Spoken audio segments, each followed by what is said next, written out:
Dark Star Masters Tournament, the eve of the Masters Tournament. Here we are Wednesday night, looking at the odds, looking at the how to optimize our opportunity to wager on the biggest tournament of the year.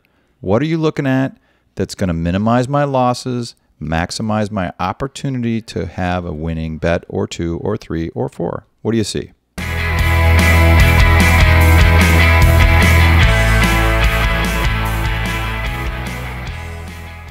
Well, the thing about golf is, yeah, maximizing your opportunity. If you can win, literally out of 20 tournaments, if you could ever win pick two winners, that's fabulous. You should make a lot of money.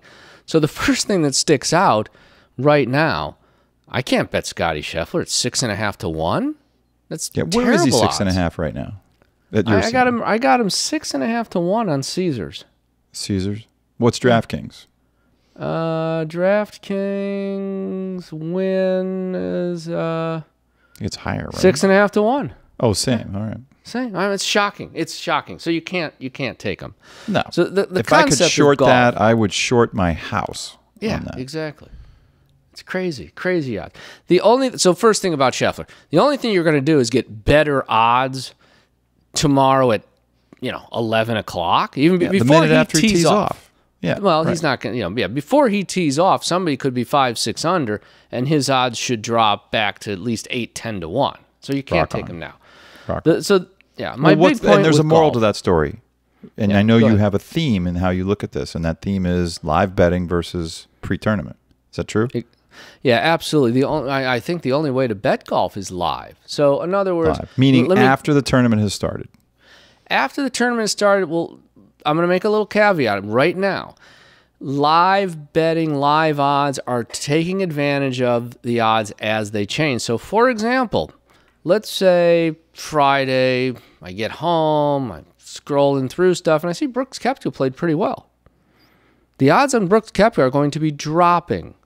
So let's say I might have taken Brooks Koepka Saturday morning at 50 or 60 to 1 instead of where he's at now, 30 or 40 to 1. Last Saturday, you mean last Saturday? Yes, last Saturday, right? As he's playing in the live event. So the point is, when I talk about live odds, you want to make your bet when the odds are when they're in your favor, essentially. Yeah. So Koepka, is playing well. The odds on him are going to go down. Scheffler right now, the odds can't be any lower, so you want to wait. Okay, that's the concept of what I'm going to call live betting. Now, 90% of the time, it's in the tournament.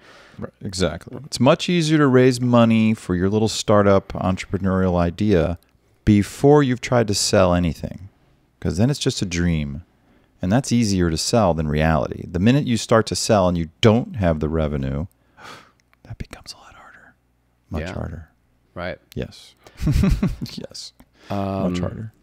So, and I just had a little bit of a change here real quick. One of the things we've harped on many times is picking people because the preferred tee times, early, late. Now, the Masters, it's not as egregious as the other tournaments. But so, for example, they have a lot of prop bets. If I'm going to take somebody to be leading at the end of round 1, what do I want to do? I want to find somebody who's in that 9:30, 10:30, that preferred tee times, right? Absolutely. Makes sense. Because they're going late on Friday. They're going, and right, but who cares? They have a huge advantage teeing off when the greens are perfect, they're rested, their game is honed. That's why the Thursday early, Friday late has such an advantage. So once again, you got Rory day 1 and Scheffler day 1. I think it's going to be a problem for them because they have the second and third to last tee times, and I don't know who. What times are those? What are they exactly? They're like too late. 1:50, 2 o'clock. Let's see. Scheffler's at 1:36. Rory's at 1:48, and Spieth has the absolute last time at 2 o'clock. Yeah. Whose bowl of Cheerios did he poop in? I was just going to say, I thought he pissed in somebody's chair. He's always late early. It's just, it's crazy. The flip of the coin, it works out, right? Not for him. Right. So if you're looking at round 1. Not that the game is managed, Dark Star. No, I know. Managed. no. Right. But my point is, you want to get off to a good start. You want to make a few wagers on the Masters. You want to pick a round 1 winner, round 1 top 10. You know, it's not a good bet to take one of those guys with a late tee time. You know, like I said, I'd love to bet on Spieth all day, but I can't. I can't do it on the, you know, he's Not teeing off at pre-tournament. 2 o'clock. Not pre-tournament, at least. Yeah. Right. Well, what do you see that you like? And we're saying, and I think I hear you saying that, you know, don't place a bet until the first ball is struck, until things start to nowadays, shape up. Right. You never know what's going to happen till the last minute, unless, like I said, to me, Koepka was a live bet taking him on last Saturday when he was playing well, because you knew things were going to drop. You know, right now, I picked out a few little things that I kind of wanted to say here. First of all, you know, you got to pick out those 10 to 15 guys. Cam Smith, I don't think's one of them. He's had a little too much time 10 fishing. or 15 guys that are likely to win of that group, the likely winner group. And you're saying that Cam Smith's not in that group this year? Yeah, I don't see him in that group, and I think I'm fading Jason Day. I don't see him. He's been in that group a lot. So there's a few guys that I'd like to look at from a, you know, betting on the run, maybe making some prop bets with them. For example, a potential first day winner, because he's got a great tee time, he's got a great group, is the guy who won the Arnold Palmer, Katayama. Rumor is he can make 12 birdies in a row. Now, I'm not saying he's going to be leading after the first round, but I think he's like 7-1, something, you know, like I think his odds are, you know, he's got good odds on the first day relative to he's in the group with Cantlay, and you're getting 3 times your money with Katayama versus Cantlay. So, you know, once again, I'm trying to get to the point where we have a better chance, because if I bet on, if I get 7-1 on Katayama with a preferred tee time in something like this, a guy who gets hot and who's a good starter, in the long run, that's going to benefit you. But it's math. Right. I mean, essentially is what you're saying. You're good at math. I know this firsthand. English? Yeah. But math? Yeah. Not so much. Yeah. Yeah. Math, I know you got that. The 140 IQ points are kicking in on the math side of the equation. Yeah. Yeah, Kitayama. Okay, I see that. What's Cantlay right now? He's lower than Cantlay, Cantlay first round, you'd only get 2.5 to 1. Oh, and that's just in golf? You know, come on. In golf. It's, you know what, can I just say? Like, nobody's 2.5 to 1. Nobody. I don't care how good you're playing. It's golf. Yeah. You know. It is. It's these odds are outrageous. I think that's the other thing, and this is what I kind of learned a little bit looking at some NCAA games. No reason to bet the game until it's the first couple baskets. I mean, if you can pick up an extra 2-3 points after 2-3 minutes because the team you like went down, it's the same thing here betting golf. I mean, well, for our global friends, you're talking about United States college basketball, right?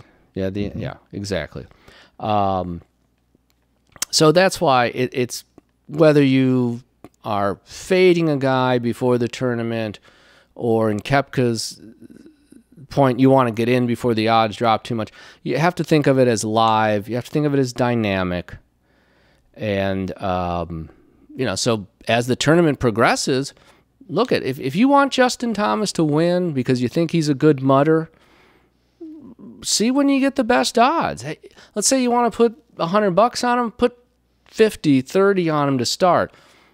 Put another 50 on him if the odds work in your favor. Yeah. So what you're rooting for there is Justin Thomas to go out and bogey the first hole of the first round. Yeah. So to speak. Because it's a hard hole, first hole. Well, but you're really looking at the fact that somebody who we've never heard of is going to make the turn, shoot 32 on the front 9, well, that's another roll angle. in a few putts.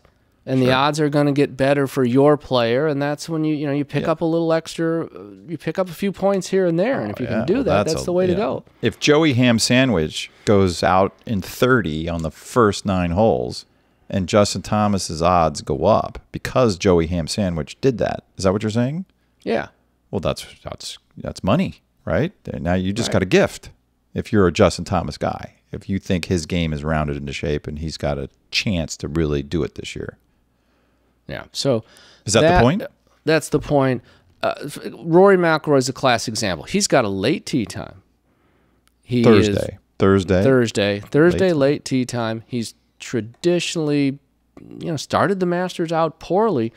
You can't. This is probably the lowest his odds are going to be until Sunday morning, if you take him now. So you have to wait. What is Rory? Rory's 7-1. At Caesars. This is actually DraftKings. I'm sure he's probably the same on Caesars. Actually, oh my gosh, he's 6-1 at Caesars. You can't get worse odds right now on Rory. So if you're a huge Rory fan, you have to wait. You can be Rory's cousin, and you love every step he takes. You just can't do that bet. It's not. The house has got you. You're going to get better odds. Yeah. Friday, Saturday, probably Sunday morning. Yeah, golf's just not linear like that. It's not mano a mano. That's the difference. Right. You're playing against a massive field. Well, and you're playing against the golf course and the weather and yourself and your mental state and the nuances of your putter to this week. And Rory has very many nuances in his putter. Yeah, he did just switch putters. So just to reiterate, look at the tee times. If you're picking guys to win on the first day, give yourself an advantage. If you like the favorites, wait till the odds get better. Think of it as a dynamic process, and always be hedging. I think that's that's even more fun, right? So look at the first tune in early, watch the first guys go out. If Joey Ham Sandwich goes low, check your odds on your favorites, see what's improved if they've improved. But I hear your point, and I'm writing this down myself. It's wait because almost all the time, not all the time, but almost all the time, you don't want to pick a winner until after the first ball is struck. Just to coin a phrase. Yeah. Is that true? Exactly. Exactly. Right. Now, and I do like that of dollar cost averaging in. They always talk about that stuff. Actually, betting's probably where it works better than the stock market. Investing 101. You never put a lump sum because you can never pick the exact spot. Right. It's arrogance on display if you try to do that. Yeah. And arrogant bettors are not winners. Yeah. Prudent bettors are winners. Prudent gamblers are winners. Yep. Card counters are winners. It's not sexy, but they win a lot. Yes, and we happen to know one, right? We do. World famous guy. World famous. Killed it. Yes, he did. Millions of dollars. And, what a great guy. Could not be. He's the very definition of low-key. Yeah, absolutely. Very definition of low-key. You would never know. Never know. I'm going to have to put a wrap on it, but parting shots, anything you want to sneak in here? Last thing, if you're going to throw some money on a long shot, sure, you can do that beforehand. Yeah, why not? Pick out. But small money. Yeah, small money. Yeah. Good. Gotcha. All right, great. For this little betting preview, betting breakdown, I think we're going to call these betting breakdown before the Masters. It's Wednesday night. Before the first round, and I love it. I wrote everything down, Darkstar. I'm looking forward to the first tee shot tomorrow. All right. B team is out. Darkstar's out.